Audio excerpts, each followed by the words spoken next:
中共撮合伊朗与沙特复交，叙利亚、UAE、俄罗斯等会跟上，组建习联合国。习死黄已经向西方全面发动了货币、能源、金融、病毒等超限战。请问齐哥，习死黄将会给人类带来多大的灾难？他个人的命运会是什么样的结局？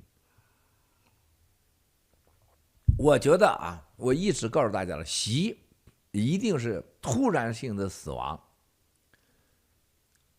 ，50%到60%是个人的疾病，啊，就是颈椎，啊，剩下的就是40%，啊，是国内把他推翻，老百姓就是党内人把他推翻，啊，有可能就是韩正，也有可能在王岐山没被抓以前，也可能王岐山，或者是军队的这些人，啊，反正我觉得习过不了2025，他过不了2025，啊，然后呢，多大灾难，全人类将永远为此付出代价，永远，我说的永远啊，为什么？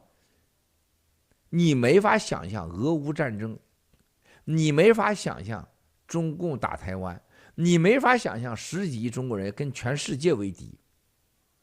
亚洲45亿人，欧洲才不到8亿人，美洲不到10亿人，亚洲占了全世界多少 GDP？ 1半多的 GDP， 1半多的人口。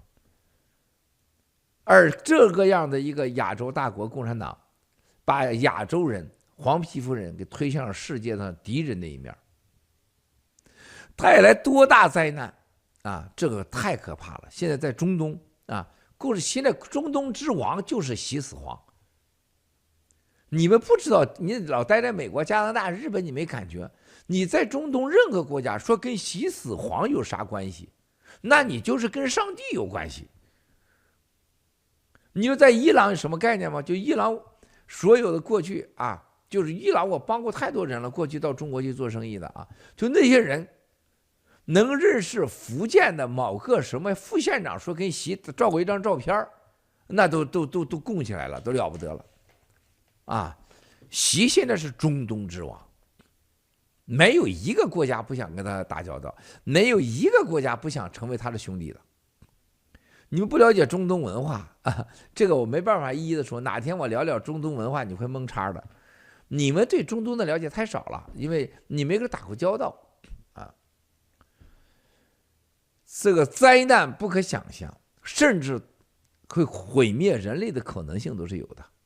它会导致世界啊动用核战争。原来最有动机、最敢用的打核战争，都以为是俄罗斯。啊，过去都以为美国佬用过核武器，他可能也敢用啊。我可以告诉大家，自从习死黄控制这个核武器按钮的时候，连告诉都不会告诉你，而且马说用就用，就用完都不说的人就是习死黄，就是中国共产党。美国人绝对意识不到今天，没有任何人相信。为什么？这是他的逻辑思维和文化决定的。他认为你不敢这么用啊，你用了你也完了啊，你敢吗？你绝对不敢。这就像美国人坚决不会相信共产党会把病毒放给全世界，坚决不相信。他就是共产党还敢说这是美国实验室搞的，这是美国人干的，就这都是美国人不敢想象的事情啊，他就敢干了。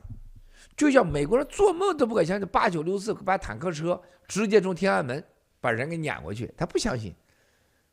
美国人也绝对不相信2019年习死黄把香港给砸成臭港，1万多人小孩消失了，没有人相信的啊。